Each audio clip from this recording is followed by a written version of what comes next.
Good morning, friends. Welcome to the ninth lecture of functional analysis.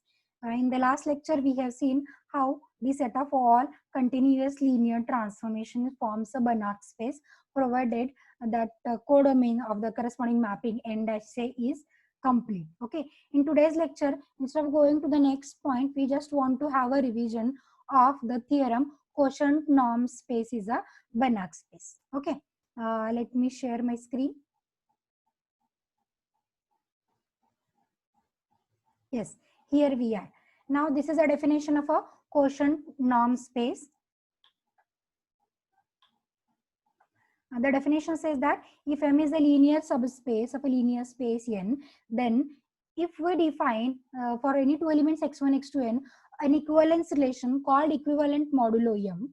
Equivalent modulo, the two elements are said to be equivalent modulo M if x1 minus x2 belongs to M. Okay.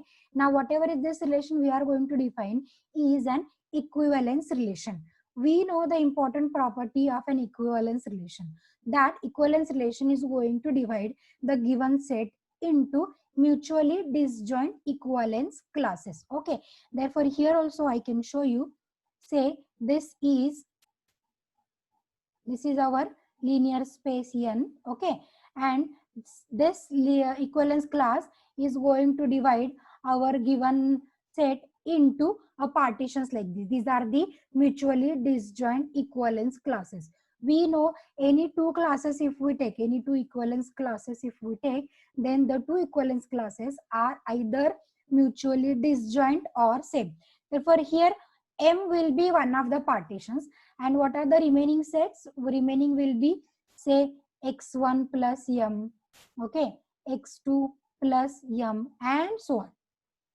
Therefore, this is what a biggest use of equivalence relation, which is going to divide the set into equivalence classes. That is, it is going to make a quotienting or partitioning of the given linear space N with the help of a linear subspace M.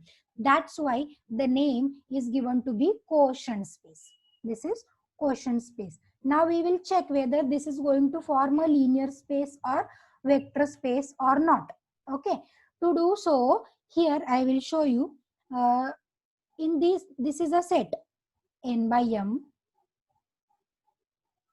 N by m is the set under the consideration where every element is one coset, x1 plus m, x2 plus m, and so on, right?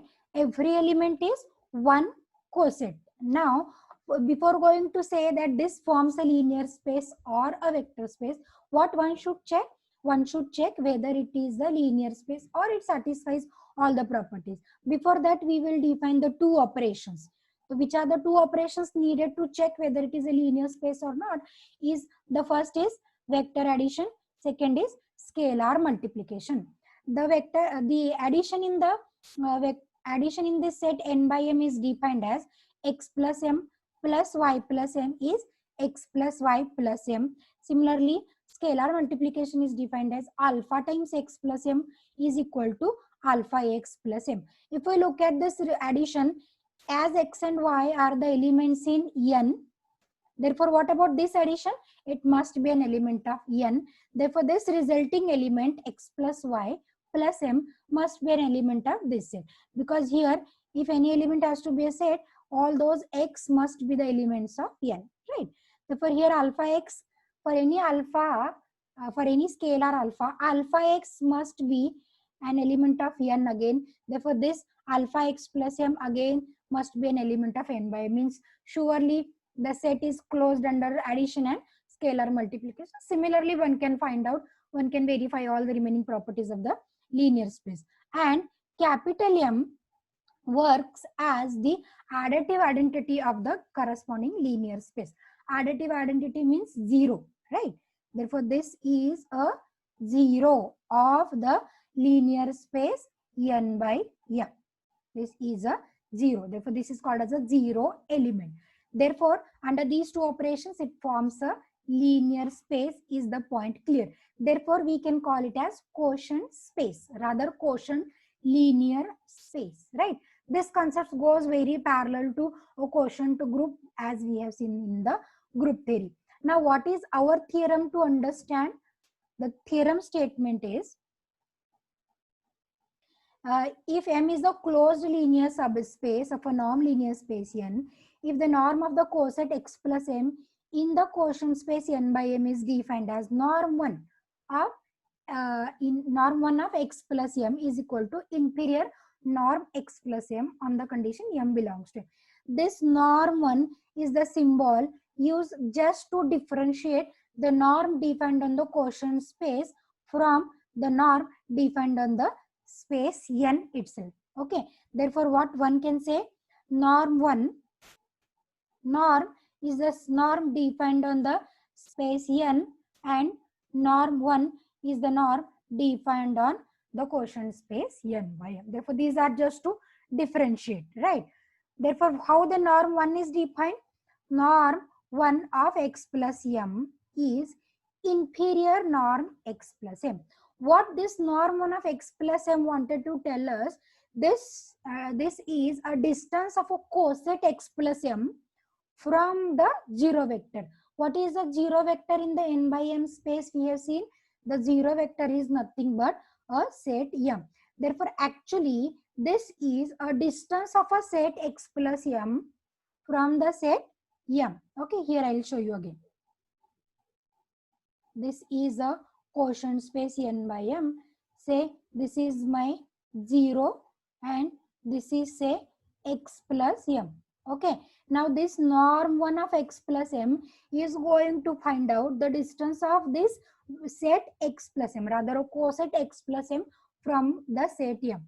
Therefore, this is actually giving us an idea to find out the distance between the two sets. Which two sets? The zero element set M, and this is the X plus M. Therefore, to find out the distance between the two sets is a nice concept to understand. Okay, and how it was defined? This is inferior norm X plus M on the condition M in M. Therefore, this, as it is a simple norm, is this is a norm defined in the space M. Now we'll try to understand how the distance is being calculated. Okay, here I will show you. Okay, therefore coming to the space N, say this is our space N, okay, and this be a M, okay, and somewhere here is my element X. Then how will you find out inferior X plus M? For every M in M, we will find this addition. Norm X plus M1, norm X plus M2, norm X plus M3, and so on, right? And then get its inferior. Okay. Now, where is the location of those M1, M2? Say, here it is M1, here it is M2, here it is M3, and so on, right? Now, we will find norm of X plus M1 for the first. Time being, as we know, norm is giving us a distance. Time being, we will consider the shortest distance obtained by a straight line. Therefore, what is my norm? X plus M1. Norm X plus M1 will be, say, this distance obtained by joining the 2 points via straight line. What is norm X plus M2? I will use some different color. Okay, what is norm X plus M2? Say this is norm X plus M. I am unable to draw the straight line, but you assume that this is a straight line I am considering. Okay, next what I will consider? I will consider, say, norm X plus M3. Okay, therefore every norm value, norm X plus M1, here in the set under the consideration of, what will be the set under the consideration in inferior? Inferior norm X plus M1, norm X plus M2,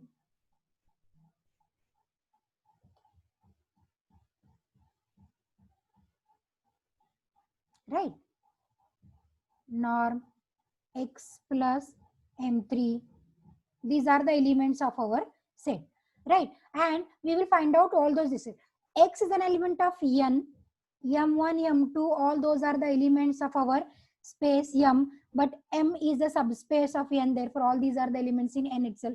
Therefore surely norm of x plus m1 is an element of n, x plus m2 is an element of n, therefore all these are nothing but the elements of n, and we know how to find out the distance in that m. Okay, therefore whichever is the inferior value among these, see, look at those straight line, colored straight lines I have shown you. Whichever is the inferior value will be the norm 1 of x plus m. Okay, whichever is, suppose as per the diagram this is giving us the inferior, therefore norm x plus m2 is the inferior value, say, then this is considered as norm 1 of x plus m as per our definition. Okay, understood how this norm is being calculated. Okay, after this we are trying to prove that this norm is a norm on the quotient, on the linear space, quotient linear space. To prove that this is a norm, how many conditions to verify? 4 conditions to verify. What is the first condition to verify? Norm 1 of x plus m is non-negative, but we know as every x, norm x plus 1 m is non-negative, therefore surely the inferior will be non-negative. Here the first condition is going to satisfy automatically. Second, norm 1 of x plus m is equal to 0 if and only if x plus m is equal to the additive identity, right? Now first we will consider that x plus m is equal to m, and we will show that norm 1 of x plus m is 0. Now here you may consider why it is not equal to m. Norm 1 of x plus m actually is found with the help of inferior norm x plus m, therefore this must be a real number, therefore it is equal to 0, right? Therefore inferior x plus m, m is in m, but we know to find out the inferior, 0 is also an element of the space m, and here if I put this as 0, or if I put this as 0, actually this is an element of m, x plus m, m in m, x in m, therefore this may be an element of m. Therefore 0 is also an element of m, therefore what is the norm of 0? Norm of 0 is 0, therefore first part is being proved. Okay, therefore x plus m is equal to m will give us norm 1 of x plus m is norm 1 of x plus m is equal to 0. Let us go for proving the reverse part. What we have to do in the reverse part? Norm 1 of x plus m is equal to 0 is the assumption. Okay, therefore according to the definition this is inferior. Norm of x plus m, m belongs to m is equal to 0, means here there may exist some elements in capital M where this distance, look at this sketch, this distance is tending to 0. Therefore I can find out the sequence m1, m2, m3 and so on, sequence say mk, such that norm of x plus mk is tending to 0 as k tends to infinity. Therefore x plus mk must tend to 0, because this is a this norm is a norm defined on n, and as per the second definition, norm is equal to 0 if and only if the element is 0. We'll just rewrite this x plus mk tends to 0 as mk minus of minus m. Therefore I can find out the sequence mk in m such that mk tends to minus x, right? As minus x is in m because m is closed. Mk is a sequence in m is closed, therefore it must contain its limit point. Therefore minus x is in m. If minus x is in m, x is in m because m is linear space, it is therefore the additive inverse of x, that is additive inverse of minus x, that is x is in m. If x is in m, we know surely x plus m is equal to m. Therefore the second condition is also true. Coming to the third condition to prove triangular inequality. In triangular inequality, we have to prove that norm 1 of x plus m, norm 1 of x plus m plus y plus m is less equal by norm 1 of x plus m plus norm 1 of y plus m. Let us start with the left side. Norm 1 of x plus m plus y plus m. What is the definition of addition of cosets? It tells us this is x plus y plus m. What is the definition of norm 1? This is inferior norm x plus y plus m on the condition m is in m. Okay. Now what I will do, I will try to write this m into an addition of two different elements. Say m1 plus m2. m1 is in m, m1, m2 both are in m. Therefore, we will separate x with m1, y with m1. We will separate and we will use the third property of triangular equality. Therefore, we will separate this. Okay, here I will use less equal. This is less equal. Inferior norm of x plus m1, norm of y plus m2. Right. Now, inferior of, we know inferior of an addition is less equal by addition of the corresponding inferior. This we have seen in the chapter of Riemann integration in detail. Therefore, I don't want to repeat that concept again. Therefore, this is inferior norm x plus m1, inferior norm y plus m2. But this first is nothing but norm 1 of x plus m. Second is nothing but norm 1 of y plus m. Hence, the third condition of triangular inequality satisfies. Coming to the fourth condition. Fourth condition is norm 1 of alpha times x plus m is equal to mod alpha into norm 1 of x plus m. Now, norm 1 of alpha times x plus m. First, we will use the definition of norm 1. What the definition says? This is inferior norm alpha times x plus m, m in m. Now, what we will do? We will use the fourth condition of norm in the norm linear space n. Therefore, we will separate this, or we will take this scalar out with a modulo. Therefore, this mod alpha into norm of x plus m, m in m.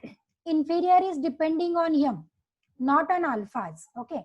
Therefore, let us take this alpha out. Therefore, this is mod alpha into inferior norm x plus m, m in m. But this is nothing but norm 1 of x plus m. Hence, the fourth condition of norm definition is also satisfied. Therefore, norm 1 is a norm defined on the linear space n by m.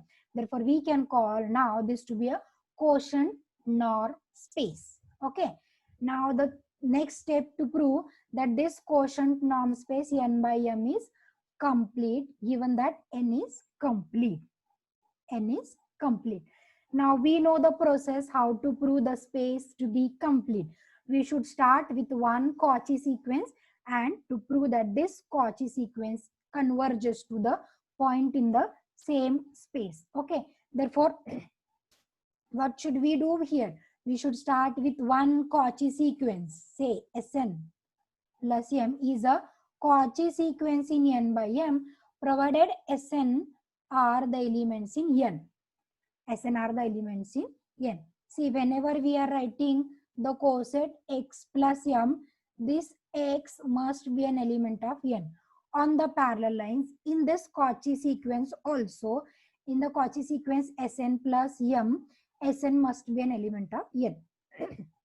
Now, to prove this sequence is convergent, we are going to use one theorem that a sequence is convergent if and only it has a convergent subsequence. If and only if it has a convergent subsequence. Now, in this case also, to prove our Cauchy sequence Sn plus m to be convergent, we are going to extract a convergent subsequence. We are going to extract. Extract means we are going to construct a convergent subsequence. Okay. To construct a convergent subsequence, first we will construct a subsequence, and later we will prove that the subsequence extracted is a convergent subsequence. Okay. Therefore, this Sn plus m is a Cauchy sequence. What is the definition of Cauchy sequence? We know there exists a stage. Okay. Here I will write for any sequence xn, norm xn minus xm less than epsilon for mn greater equal by some stage n1. Right? This is the definition we know. Let us use a definition here that for epsilon, this norm 1 of Sn plus m minus Sm plus m must be less than epsilon.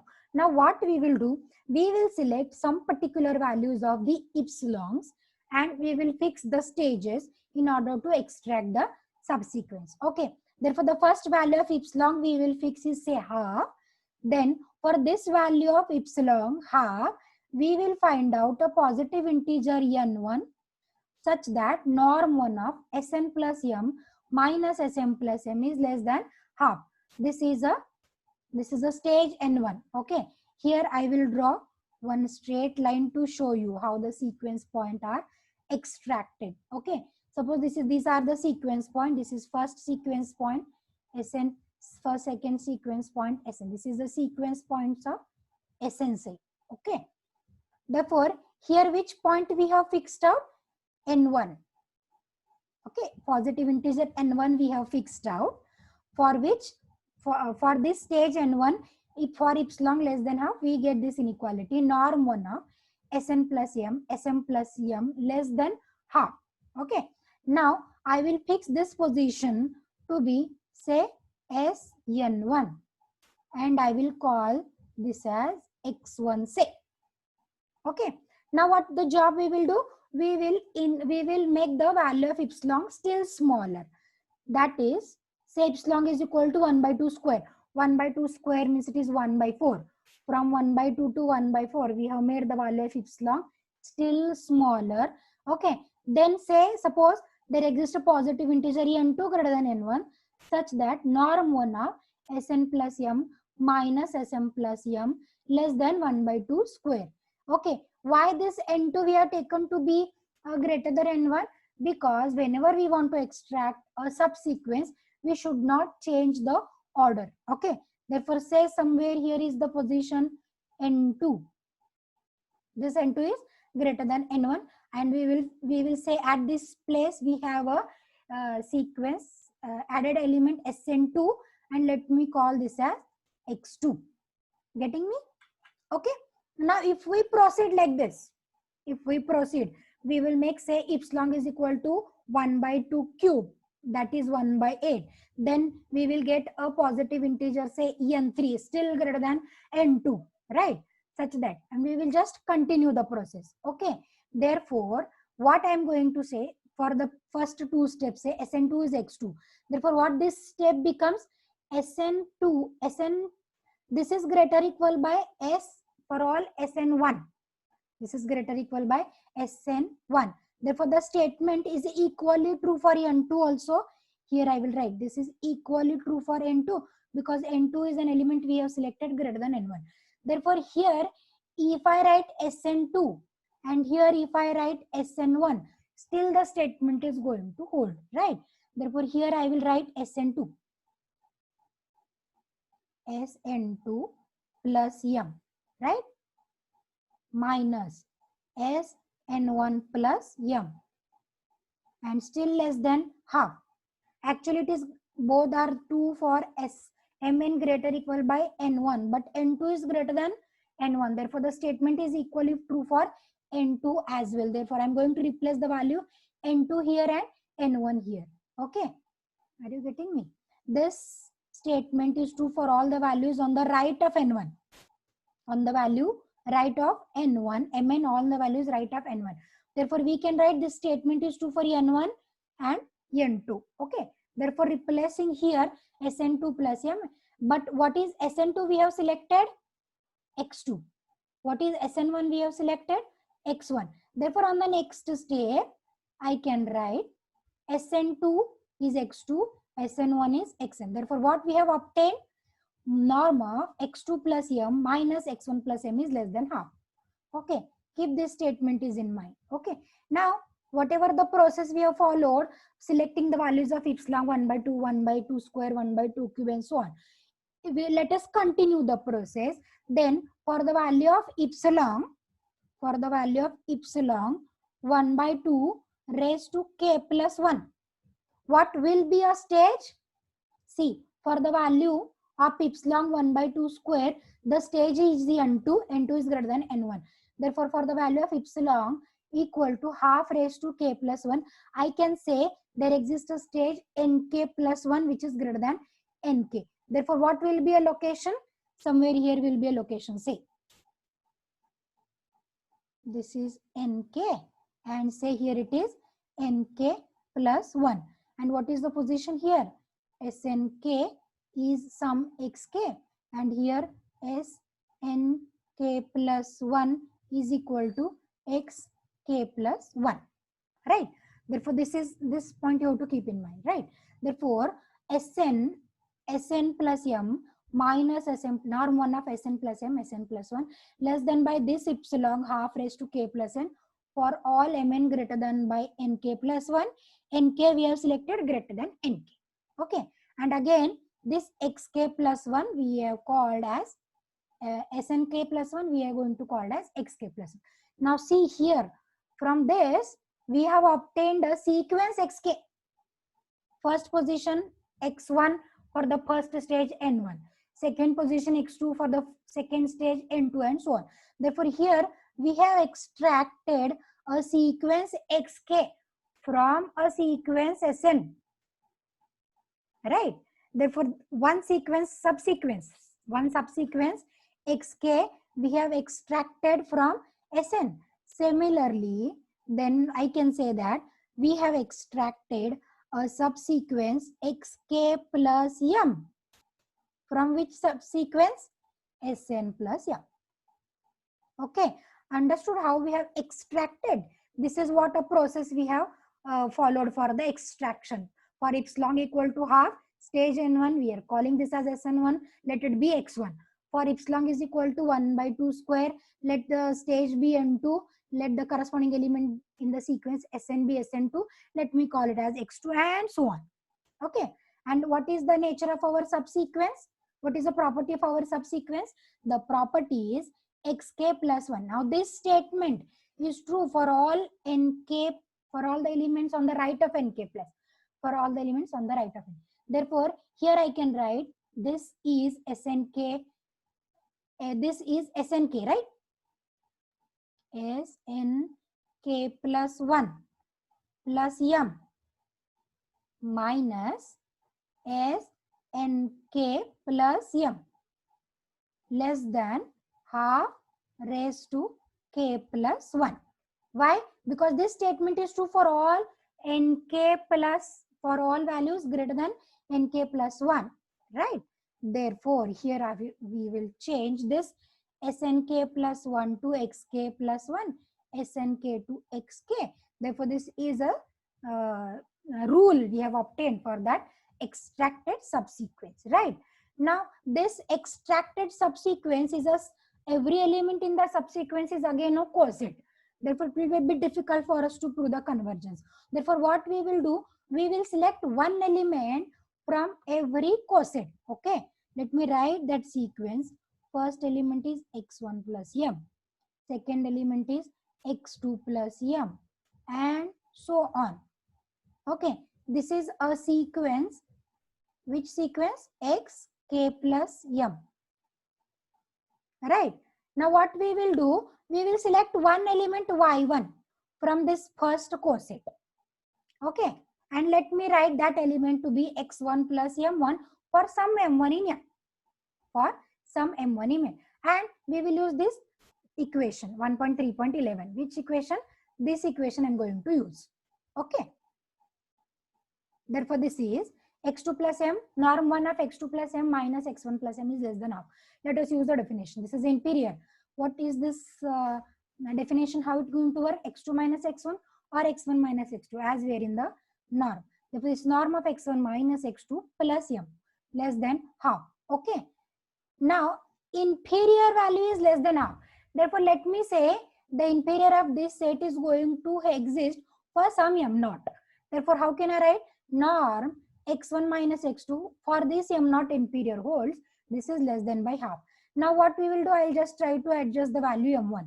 Therefore I'll write x1 plus m1 and here we will subtract m1. Okay. Therefore whatever is this term I am getting, the first term is y1 we have selected. Whatever this term I am getting, let me call it as y2.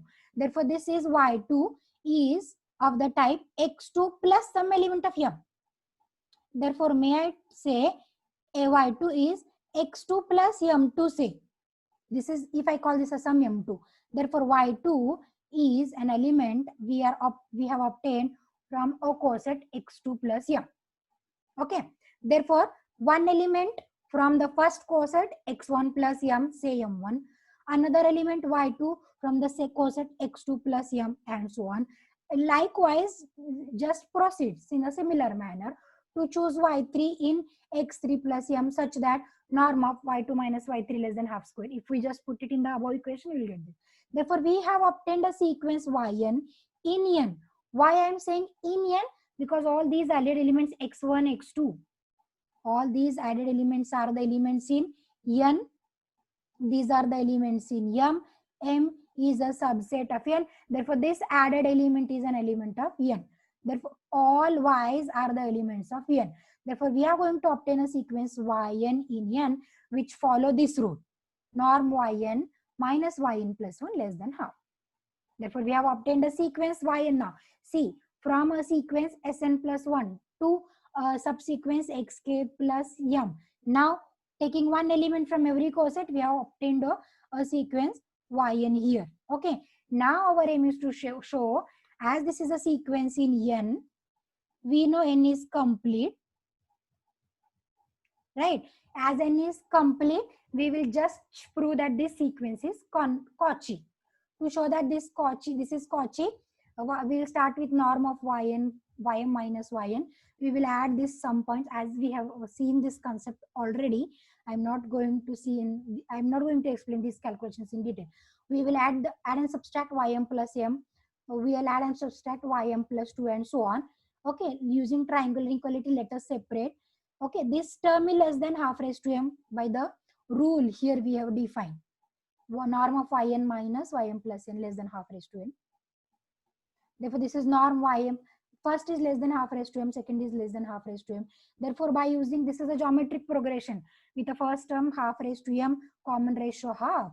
Therefore, here I have shown in detail how the sum is half raised to m minus 1. As the sum is half raised to m minus 1, what we will get? As this term is, as if I consider this is mn tends to infinity. Here, if I consider mn tends to infinity, this will tend to 0. Therefore, yn is a Cauchy sequence. Okay, yn is Cauchy sequence, n is complete. Therefore, may I say this yn is convergent and converges to a point y in n.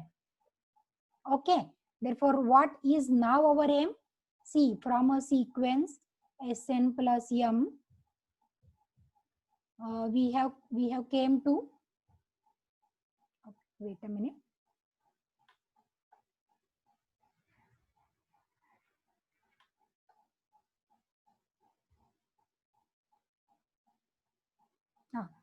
From the sequence Sm plus m, we have extracted a subsequence xk plus m. Okay, by taking one element from this every coset, we have extracted a sequence yn. Now this sequence yn is tending to y, we know. Now the job we will prove that whatever is the sequence xn plus m will converge to y plus m. For this, I will just show that the distance or the norm 1 value is either tending to 0 or less than epsilon. Let us consider norm 1 of xn plus m, y plus m, norm of xn minus y plus m. Let us use the definition inferior, xn norm xn minus y plus m. Okay, inferior value, now I just want to remove the inferior. Therefore, may I say inferior value of this set must be less equal by every arbitrary element. Therefore, this is going to be true. Therefore, may I write this is less equal by norm of xn plus m minus y. Just rewrite this stuff. Therefore, let me define this as some yn, xn plus some mn, say, okay, as an element yn. Therefore, this will be yn minus y, but we know yn minus y tends to 0 because the sequence yn converges to y. Therefore, the sequence xn plus m converges to y plus m. Therefore, whatever is the sequence we have extracted is a convergent subsequence. Therefore, our original sequence Sn plus m is also convergent and converges to a same limit point. Same limit point, as it is the same limit point, therefore it is belonging to n plus m. Therefore, a Cauchy sequence Sn plus n considered from n by m is convergent and converges to a point y plus m in n by m. Okay, thus the proof I have tried to explain by using my pen tablet. Just give me the reviews regarding the proof. Okay, thank you very much. If you still have a doubts regarding the construction of completeness of the quotient norm spaces, you can tell me. Thank you for watching today's lecture.